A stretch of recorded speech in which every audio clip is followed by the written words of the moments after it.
प्रणाम सभी को। आइए अब गीता के अध्याय 18 और श्लोक 4 से शुरू करते हैं। आज काफ़ी बरसात हो रही है यहाँ पर, तो हम गीता के जितने श्लोक पढ़ सकेंगे तो पढ़ेंगे। संबंध पीछे के 2 श्लोकों में दार्शनिक विद्वानों के 4 मत बताने के बाद अब भगवान आगे के 3 श्लोकों में पहले त्याग के विषय में अपना मत बताते हैं। ये श्लोक 4था। निश्चय शृणु में तत्र त्यागे भरत सत्तम, त्यागो ही पुरुष व्याघ्न त्रिविध संप्रकीर्तित।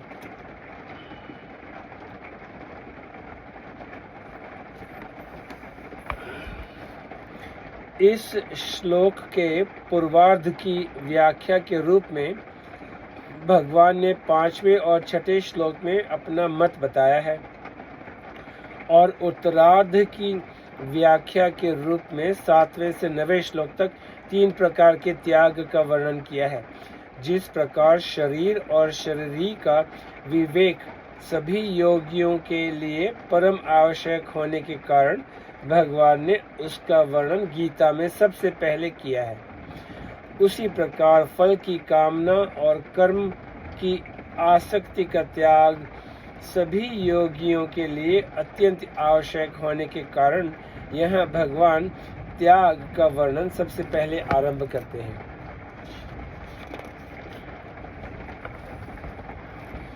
हे भरतवंशियों में श्रेष्ठ अर्जुन, तू संन्यास और त्याग इन दोनों में से पहले त्याग के विषय में मेरा निश्चय सुन, क्योंकि हे पुरुष श्रेष्ठ, त्याग 3 प्रकार का कहा गया है।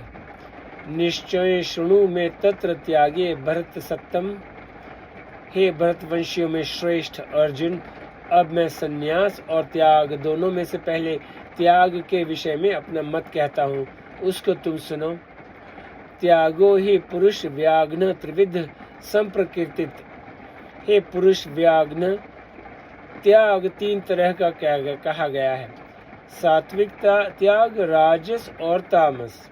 वास्तव में भगवान के मत में सात्विक त्याग ही त्याग है, परंतु उसके साथ राजस और तामस त्याग का भी वर्णन करने का तात्पर्य यह है कि उनके बिना भगवान के अभिष्ट सात्विक त्याग की श्रेष्ठता स्पष्ट नहीं होती, क्योंकि परीक्षा या तुलना करके किसी भी वस्तु की श्रेष्ठता सिद्ध करने के लिए दूसरी वस्तुएं सामने रखनी ही पड़ती हैं।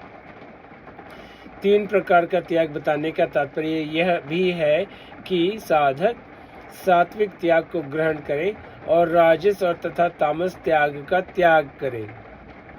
अब श्लोक 5वां। यज्ञ दान तप कर्म न त्याज्य कार्यमेव तत्, यज्ञो दानन तपश्चैव पावनानि मनीषिणाम। यज्ञ दान और तप रूप कर्मों का त्याग नहीं करना चाहिए।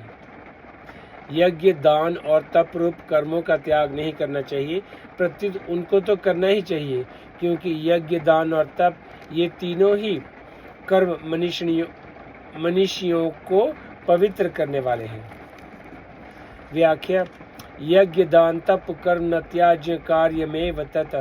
यहाँ भगवान ने दूसरों के मत को ठीक बताया है। भगवान कठोर शब्दों से किसी के मत का खंडन नहीं करते।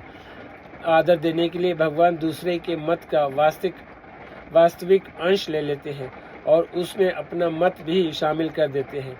यहाँ भगवान ने दूसरे के मत के अनुसार कहा कि यज्ञ दान और तप रूप कर्म छोड़ने नहीं चाहिए। इसके साथ भगवान ने अपना मत बताया है कि इतना ही नहीं, प्रत्युत उनको न करते हो तो जरूर करना चाहिए।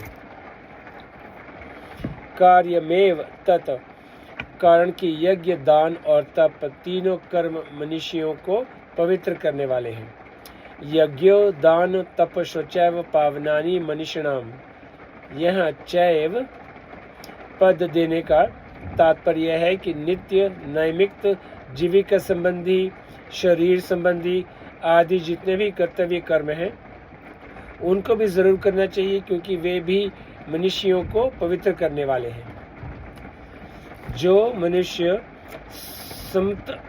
समत्व बुद्धि से युक्त होकर कर्मजन्य फल का त्याग कर देते हैं, वे मनीषी हैं। कर्मंज बुद्धि युक्ता ही फलों त्यक्त्वा मनीषिण। गीता। ऐसे मनुष्यों को वे यज्ञ आदि कर्म पवित्र करते हैं, परंतु जो वास्तव में मनीषी नहीं है, जिनकी इंद्रियां वश में नहीं हैं, अर्थात अपने सुख भोग के लिए ही जो यज्ञ दानादि कर्म करते हैं, उनको वे कर्म पवित्र नहीं करते, प्रत्युत वे कर्म बंधन कारक हो जाते हैं। इस श्लोक के पूर्वार्ध में यज्ञ दान तप कर्म ऐसा समास युक्त पद दिया है, और उत्तरार्ध में यज्ञो दान तप ऐसे अलग अलग पद दिए हैं।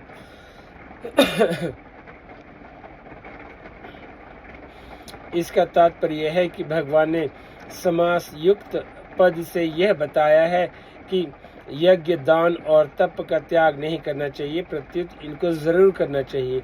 और अलग अलग पदों से यह बताया है कि इनमें से एक एक कर्म भी मनुष्य को पवित्र करने वाला है।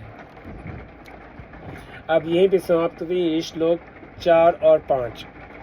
आपका बहुत बहुत शुक्रिया। नमस्ते।